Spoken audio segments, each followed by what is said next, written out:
அனைவருக்கும் வணக்கம். கதை நேரத்தில் மீண்டும் உங்களை சந்திப்பதில் மகிழ்ச்சி. இன்று நான் சொல்லப்போகும் நீங்கள் கேட்கப் போகும் கதை பாண்டிமாதேவி. எழுதியவர் திரு நா. பார்த்தசாரதி அவர்கள். அத்தியாயம் 8.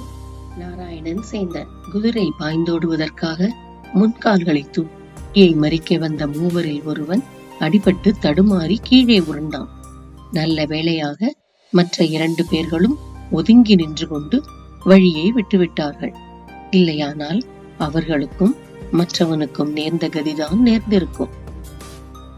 சேந்தன் குதிரையை செலுத்துவதில் சில சூட்சமங்கள் வைத்திருப்பான்.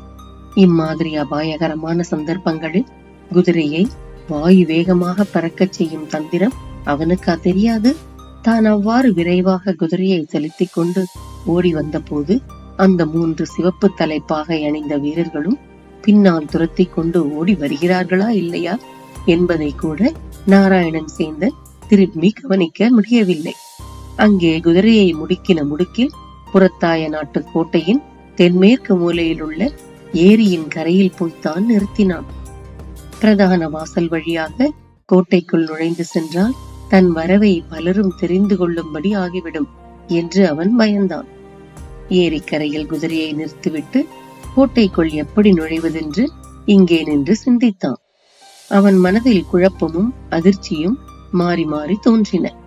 கன்னியாகுமரியிலிருந்து தப்பிய அந்த வீரர்கள் துசீந்திரம் பாதிரி தோட்டத்து கிளை வழியில் எப்படி வந்து சேர்ந்தார்கள்? எப்போது வந்து சேர்ந்தார்கள்? அவர்கள் தன் குதிரையை ஏன் மறிக்க வேண்டும்? சிந்திக்க சிந்திக்க மனம்தான் குழம்பிற்றை தவிர வேறொன்றும் விளங்கவில்லை. அங்கே அந்த இரவின் தனிமையில் நின்று மனம் குழம்பிக் கொண்டிருப்பதை விட உடனே கோட்டைக்குள்ளே செல்ல முயன்றால் பயனளிக்கும் என்று அவன் நினைத்தான். சுற்றுமுற்றும் கோட்டை மதிலை பார்த்தபோது அவனுக்கு ஒரு வழி புலப்பட்டது. தென்மேற்கு புறத்தில் இருந்த ஏரியிலிருந்து கோட்டைக்குள்ளே இருக்கும் நந்தவனத்திற்கு உபயோகப்படுவதற்காக ஒரு சிறிய தண்ணீர் வாய்க்கால் பிரிந்து போயிற்று. கனத்த மதிர் சுவரில் அரை வட்ட அளவில் அந்த கால்வாய் தண்ணீர் உள்ளே நுழைந்து போவதற்காக ஒரு சிறிய வாய்க்கால் வழி உண்டாக்கி இருந்தார்கள்.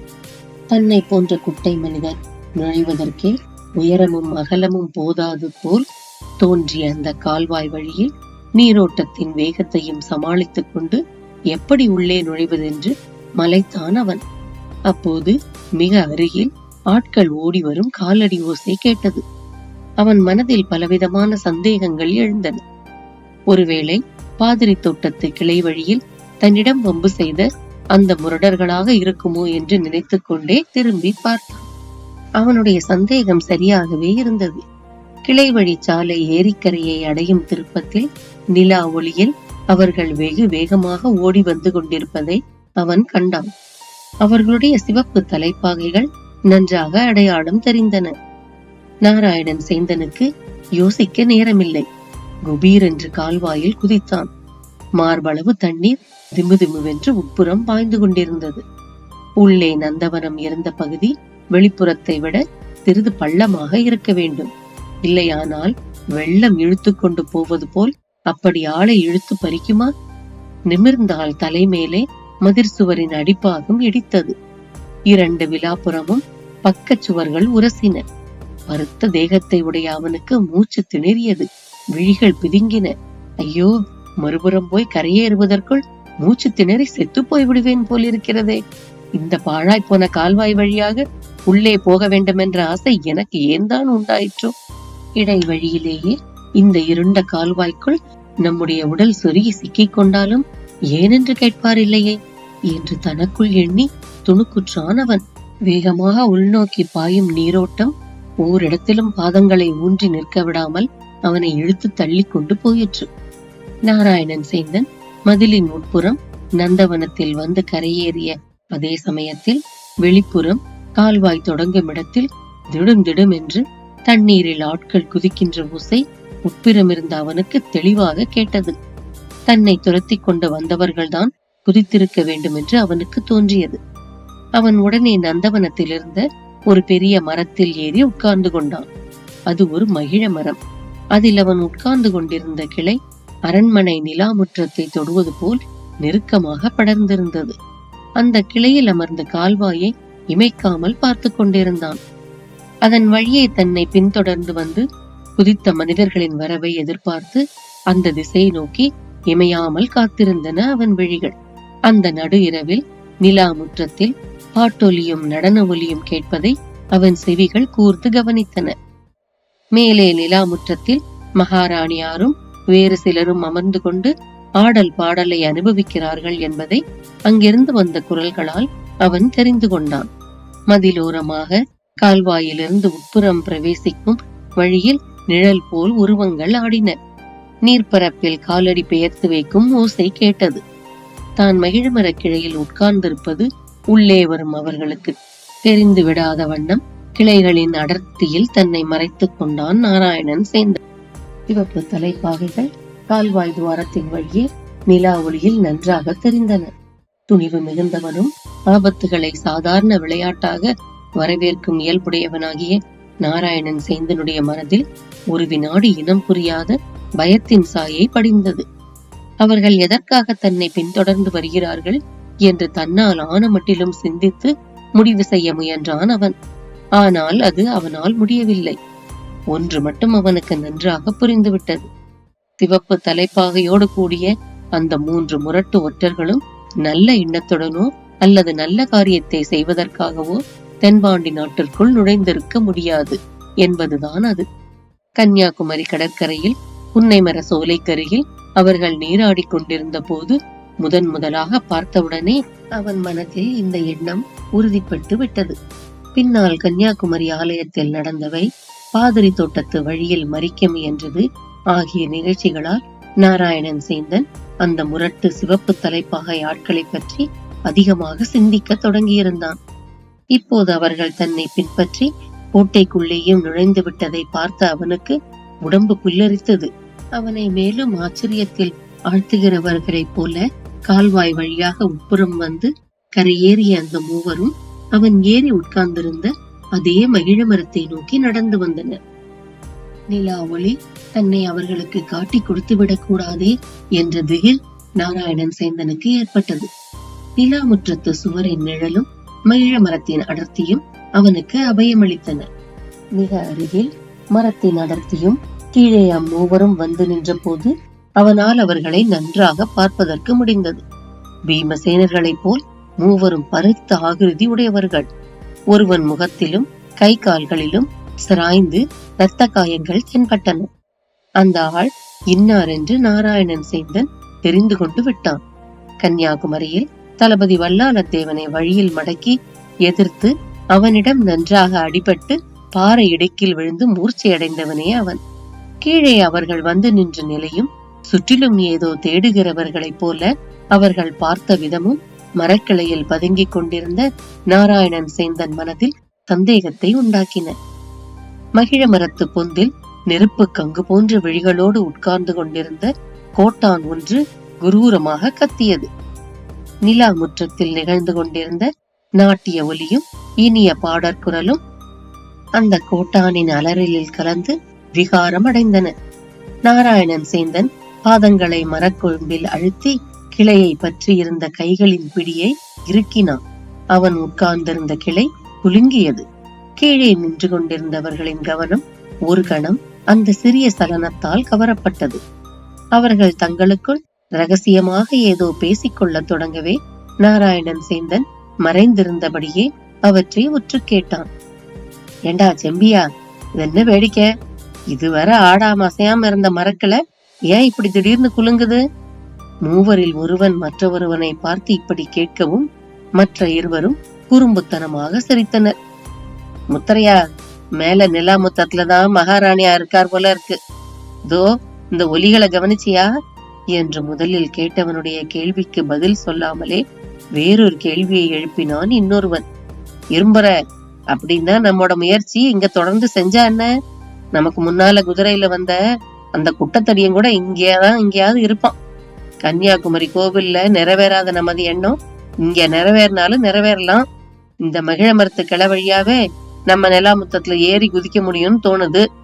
இப்படி அதுவரை பேசாமல் நின்றிருந்த மூன்றாம் அவன் கூறிய போது மரக்கிளையில் பதுங்கியவாறே இவற்றை ஒட்டு கேட்டுக்கொண்டிருந்த நாராயணன் சேந்தனின் உடல் விடவிடவென்று ஆடி நடுங்கியது. குட்டை தடியன் என்று கீழே நின்று பேசியவன் குறிப்பிட்டது தன்னைத்தான் என்பது அவனுக்கு நன்றாக தெரிந்துவிட்டது. அந்த சிவப்பு தலைப்பாகை ஒற்றர்கள் தங்களுக்குள் பேசிக்கொண்ட பேச்சிலிருந்து அவர்கள் மூவருடைய பெயரையும் கூட அவன் ஒருவாறு தெரிந்து கொண்டான். செம்பியன், முத்தரையன், இரும்பொறை. கீழே நிற்கும் அவர்களுடைய இந்த பெயர்கள் பாண்டிய நாட்டு பெயர்களாகவே தோன்றவில்லை. அவர்களுடைய பேச்சின் உட்கருத்தை உணர்ந்த போது இரண்டாவது முறையாக வானவன் மாதேவியின் உயிரை குறிவைத்துக் கொண்டு அவர்கள் வந்திருப்பதை அறிந்தான் சேந்தன். கோட்டான் இன்னொரு முறை அதிபயங்கரமாக அலறியது. கீழே நின்று கொண்டிருந்தவர்களில் முத்தரையன் என்று அழைக்கப்பட்டவன் ஒரு கூரிய குத்துவாளை தன் இடுப்பிலிருந்து வெளியே எடுத்து நிலா ஒளியில் தூக்கி பிடித்து கொழுந்து விட்டெறியும் நெருப்பின் நுனிநாக்கு போல் அது பளீர் என்று மின்னி பளபளத்தது. மறுகணம் கையில் அந்த வாளை பிடித்துக் கொண்டே அவன் மகிழ மரத்தில் தாவி ஏறத் தொடங்கிய போது அதை பார்த்து கொண்டிருந்த நாராயணன் சேந்தனுக்கு இதய துடிப்பே நின்றுவிடும் போலிருந்தது. அப்படியே நிலா முற்றத்தில் குதித்து தப்பி ஓடிவிடலாமா என்று நினைத்தான் அவன். வரிசையாக கீழே நின்றிருந்த ஒருவர் பின் ஒருவராக மரத்தில் ஏறுவதைக் கண்டு அவன் அதிர்ச்சி அடைந்தான். அவர்கள் மேலே ஏறி வந்துவிட்டால் கிளையில் பதுங்கிக் கொண்டிருக்கும் தன்னை கண்டுகொள்வார்கள் என்பதில் சந்தேகமில்லை. அந்த மரத்தின் ஒரே கிளை மட்டும்தான் நிலா முற்றத்தின் மேல்தளம் வரை நெருங்கி வளர்ந்திருந்தது. அதுதான் நாராயணன் சேந்தன் உட்கார்ந்திருந்த கிளை. ஏறிக்கொண்டிருந்த மூவரும் மேலே ஏறி வந்தவுடன் அதே கிளையில் காலை வைத்த போது நாராயணன் சேந்தன் திடுக்கிட்டான். முன்னை விட அதிக பரபரப்படைந்தான். கடைசி நம்பிக்கையாக அவர்கள் தன்னை நெருங்காமல் இருப்பதற்காக ஒரு தந்திரம் செய்து பார்த்தான் அவன். 2 கை விரல்களையும் மயிர் சிலிர்க்க வைக்கும் பயங்கர கூச்சல் ஒன்றை உண்டாக்கினான். தன்னுடைய அந்த கூச்சலை கேட்டு பயந்தாவது அவர்கள் மரத்திலிருந்து கீழே இறங்கி பேயோ பிசாசோ என்று நினைத்து கொண்டு திரும்பி போய்விடட்டும் என்று அவன் நினைத்திருந்தான். ஆனால் நடந்ததோ முற்றிலும் எதிர்பாராத வேறொரு நிகழ்ச்சி.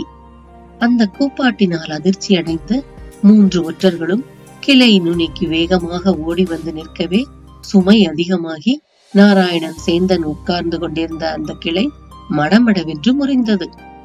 தான் நின்று கொண்டிருந்த கிளைக்கு மேலே வேறொரு கிளையில் தாவியதால் நாராயணன் சேந்தன் முறிந்து விழுந்த கிளையோடு கீழே விழாமல் பிழைத்தான். ஆனால் மற்றவர்கள் கிளை முறிந்து கீழே விழுவதற்குள் தாங்களாகவே குதித்து விட்டனர். அரண்மனை நந்தவனத்தில் கூப்பாடும் குழப்பமும் மரம் முறிந்து விழும் ஓசையும் கேட்டு கோட்டைக்குள்ளே இருந்த வீரர்கள் தீவட்டியும் கையுமாக ஓடி வரவே புதிதாக புகிர்ந்திருந்த ஒற்றர்கள் விழுந்தடித்துக் கொண்டு ஓடினர். மறுபடியும் கால்வாயில் இறங்கி மதிலுக்கு வெளியே போகாவிட்டால் அகப்பட்டுக் கொள்ள நேரிடும் என்று அவர்களுக்கு தெரியாதா என்ன? மரத்தில் திரிசங்குவை போல் தொங்கிக் கொண்டிருந்த நாராயணன் சேந்தனுக்குத்தான் தலைவலி போய் திருகுவலி வந்த கதையாகிவிட்டது. அவனால் கீழேயும் குதிக்க முடியவில்லை, மேலேயும் பிடித்துக் கொள்வதற்கு சரியான ஆதாரம் இல்லை. அவன் அந்த கோட்டைக்கோ அரண்மனைக்கோ அந்நியன் இல்லை. மகாமண்டலேஸ்வரருக்கு அந்தரங்க மனிதன். ஆனால் அப்போதுள்ள சூழ்நிலையில் அவன் அகப்பட்டுக் கொண்டால் பலவிதமான கேள்விகள் எழுவதற்கு இடம் ஏற்பட்டுவிடும் அல்லவா? எப்படி வந்தான்? எதற்காக வந்தான்? நந்தவனத்துக்குள் யாரும் அறியாமல் நுழைந்து மரத்தின் மேல் ஏறி உட்கார்ந்து கொண்டிருக்க வேண்டிய அவசியம் என்ன என்பது போன்ற கேள்விகள் பிறந்தால் அந்த நிலையில் அவற்றுக்கு அவன் என்ன பதில் சொல்ல முடியும்? பதில் சொன்னால் இடையாற்றுமங்கலம் நம்பியை காட்டிக் கொடுப்பது போல் ஆகும். உண்மையில் அகப்பட்டுக் கொள்ள வேண்டியவர்கள் யாரோ அவர்களே தப்பி ஓடிவிட்டார்கள். நான் எதற்காக அகப்பட்டுக் கொள்ள வேண்டும்? வந்த சுவடு தெரியாமல் இங்கிருந்து போய்விடுவதுதான் நல்லது என்று தனக்குள் தீர்மானித்துக் கொண்டே நாராயணன் சேந்தன் கிளையில் தொங்கிக் கொண்டே நுனி வரை வந்து அப்படியே நிலாமுற்றத்து தளத்தில் இறங்கினான். அவனுடைய நல்ல காலமாக நிலாமுற்றத்தில் அப்போது வேறு யாரும் இல்லை. நந்தவனத்தில் ஏற்பட்ட குழப்பத்தால் மகாராணி வானவன் மாதேவியார் உட்பட யாவரும் பரபரப்படைந்து கீழே சென்றிருந்தனர். இந்த மரம் முறிந்ததும் ஒரு வகையில் நல்லதாக போயிற்று. இல்லையானால் அந்த பாவிகள் 2வது முறையாக மகாராணியாரின் மேல் குறி வைத்திருப்பார்கள் என்று எண்ணி திருப்திப்பட்டான் சேந்தன். வெகு நேரம் கழித்து கோட்டையில் சந்தடிகள் எல்லாம் அடங்கிய பின் வந்த வழியே வெளியேறி இடையாற்றுமங்கலத்துக்கு புறப்பட்டான் அவன்.